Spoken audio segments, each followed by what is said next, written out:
नमस्कार, मैं हूं शंकर। न्यूज बाइस्कोप में आप सबों का स्वागत है। बात करेंगे बिहार के सियासत की। तो बिहार में तेज होती सियासी हलचल के बीच लालू प्रसाद यादव दिल्ली रवाना हुए और दिल्ली रवाना होने से पहले उन्होंने कहा कि स्वास्थ्य जांच के लिए दिल्ली रवाना हुए हैं और जल्द ही लौटकर महागठबंधन की बैठक में शामिल होंगे। तेजस्वी पर चार्जशीट दायर होने के सवाल पर भी उन्होंने कहा कि इससे कोई फर्क नहीं पड़ेगा और दोनों मिलकर हालात से निपट लेंगे। उन्होंने यह भी कहा कि मेरे आने से बीजेपी को चिंता हो गई है। लेकिन उससे भी बड़ी खबर यह सामने आ रही है कि लालू प्रसाद यादव ने दिल्ली पहुंचकर भी कुछ बातें की हैं। लेकिन यहां उन्होंने क्या कहा, जाने से पहले ये हम आपको पहले सुनाते हैं।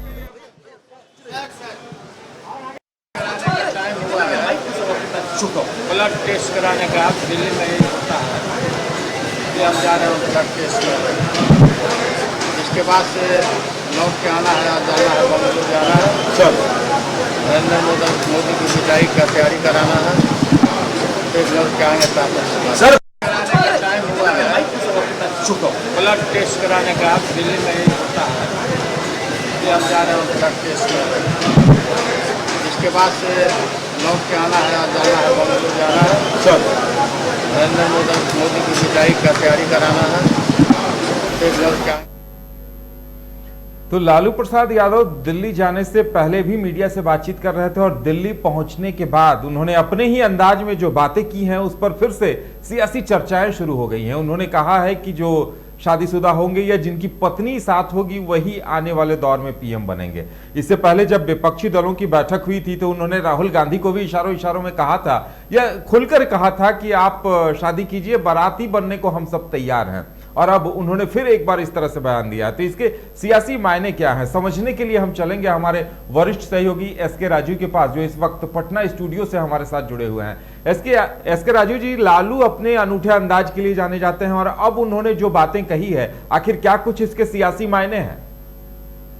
नहीं, देखिए उदय, निश्चित तौर पर कहा यह जाता है कि बिहार की राजनीति के लालू प्रसाद यादव वो न्यूटन रहे हैं जो रोज राजनीति के नियमों को बदलने के लिए जाने जाते रहे हैं। और आज जब लालू प्रसाद यादव अचानक दिल्ली के लिए घर से प्रस्थान किए तो कैमरे और पत्रकारों की टीम ने उनको एयरपोर्ट पर घेर लिया। हालांकि उन्होंने बोलने से मना कर दिया, लेकिन फिर वो जाते हैं एयरपोर्ट और फिर पलट कर आते हैं और फिर मीडिया से बात करते हैं और कहते हैं कि चूंकि थोड़ी सी उनके ब्लड में गड़बड़ी हो गई थी इसलिए उसको वो चेक करवाने जा रहे। देखिए उनके बोलने का जो अंदाज है, और जब वो ब्लड को फिर से जांच करवा करके आएंगे तो उसके बाद पूरा उनका ब्लड जो है वो शुद्ध रहेगा और फिर वो नरेंद्र मोदी को उन्हीं की भाषा में जवाब देंगे। यानी कहीं ना कहीं से एक मजाकिया लहजे में, लेकिन उन्होंने एक बड़ी बात कहने की कोशिश की कि भाई मैं पूरी तरीके से स्वस्थ हूं, लेकिन थोड़ी सी जो है वो प्रॉब्लम है, जिस प्रॉब्लम को मैं ठीक करवाने जा रहा हूं दिल्ली, और फिर मैं लौट करके आऊंगा तो न सिर्फ नरेंद्र मोदी को जवाब दूंगा बल्कि महागठबंधन की जो प्रस्तावित बैठक है बेंगलुरु में, उस बैठक में भी मैं भाग लेने के लिए जाऊंगा और वहां जाकर के फिर किस तरीके से भाजपा को घेरा जाए, किस तरीके से नरेंद्र मोदी के रथ को रोका जाए, उस पर गहन विचार विमर्श करूंगा। इतना उन्होंने यह भी कहा, जब पत्रकारों ने उनसे पूछा कि तेजस्वी यादव के खिलाफ जो है वो चार्जशीट दायर किया गया है, तो उन्होंने कहा कि इस तरह के कई चार्जशीट जो है उन्होंने अपने पूरे जीवन में देखा है और आने वाले दिनों में भी कई चार्जशीट दायर होते रहेंगे, लेकिन न तो इससे उनकी सेहत पे कोई फर्क पड़ने वाला है और न ही तेजस्वी यादव की सेहत पे कोई फर्क पड़ने वाला है। तो लालू प्रसाद यादव अपने इसी अंदाज के लिए जाने जाते रहे हैं। और यहां से जब वो दिल्ली पहुंचते हैं तो देखिए क्या दिलचस्प नजारा होता है कि वहां जब मीडिया उनसे बात करने की कोशिश करती है और जब सवाल पूछती है कि भाई प्रधानमंत्री का अगला चेहरा कौन होगा, तो वो सीधे कहते हैं कि प्रधानमंत्री की कुर्सी पर इस बार वही लोग बैठेगा और प्रधानमंत्री के आवास में इस बार वही लोग प्रवेश करेंगे जो कि शादीशुदा होंगे और जिनकी पत्नियां होंगी, और जिस अगर कोई महिला है तो उसके पति होंगे। अंदाजा लगाइए कि एक तीर से वो कई निशाना साध गए। पटना में जब राहुल गांधी के साथ 22 तारीख को उनकी बैठक हुई थी तो उन्होंने कहा था कि राहुल गांधी जो है वो दुल्हा बनेंगे और हम लोग बारात होंगे। यानी कि उन्होंने वहां पर यह बताने की कोशिश की थी कि जो आने वाले दिनों में अगर सरकार महागठबंधन की बनती है केंद्र में तो उसमें राहुल गांधी जी प्रधानमंत्री होंगे और जो यहाँ पर जितने भी 16 दल के लोग बैठे हैं ये उनके सिपा सलार होंगे। लेकिन आज उन्होंने यह समझाने की कोशिश की और एक तीर से उन्होंने कई निशाने साधे। उन्होंने ममता बनर्जी को भी यह बता दिया कि भाई आप अगर खुद को प्रधानमंत्री की रेस में मानती हैं तो आप प्रधानमंत्री की रेस से बाहर हो चुकी हैं। उन्होंने नीतीश कुमार को भी इशारों में कह दिया कि आप अगर प्रधानमंत्री का कोई सपना पाल रखे हैं तो आप भी प्रधानमंत्री की कुर्सी के लायक नहीं है।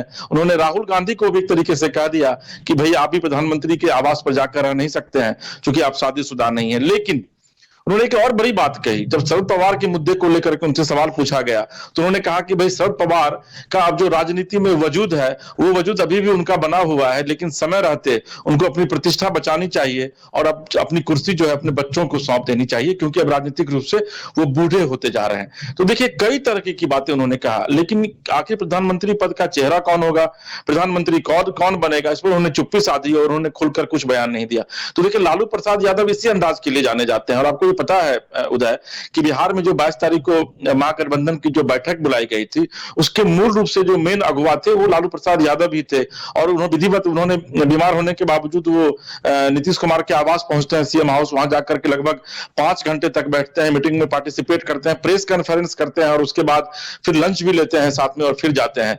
कल की आप उनकी स्थिति को देखिए कि कल राजद का स्थापना दिवस था 27वां, बीमार होने के बावजूद वहां पर वो जाते हैं। और आपको ये पता है कि उनका जो किडनी ट्रांसप्लांट हुआ है तो उनके पेट के ऊपर जो है वो एक बैग बंधा हुआ है जिसको कि हर एक आधे घंटे पेशाब करना पड़ता है। तो आधे घंटे तक वहां वो रुकते हैं और जब उनके साथ भोला यादव रहते हैं जो उनको बोलते हैं कि साहब अब टाइम हो गया है, फिर वो उनकी बातों को नकारते हैं। लेकिन जब भोला यादव बहुत ज्यादा गुस्सेल हो जाते हैं तो उसके बाद फिर लालू प्रसाद यादव वहां से उठकर चले जाते हैं। तो देखिए लालू यादव की जो अपनी भाव भंगिमा रही है राजनीति करने की, वो कुछ अंदाजे बयां मतलब कुछ और ही उनका बयां करता है। और यही वजह है कि आज चाहे वो पटना में हो चाहे फिर दिल्ली में हो, उन्होंने जो बयान दिया है उस बयान के कई मायने निकाले जा रहे हैं।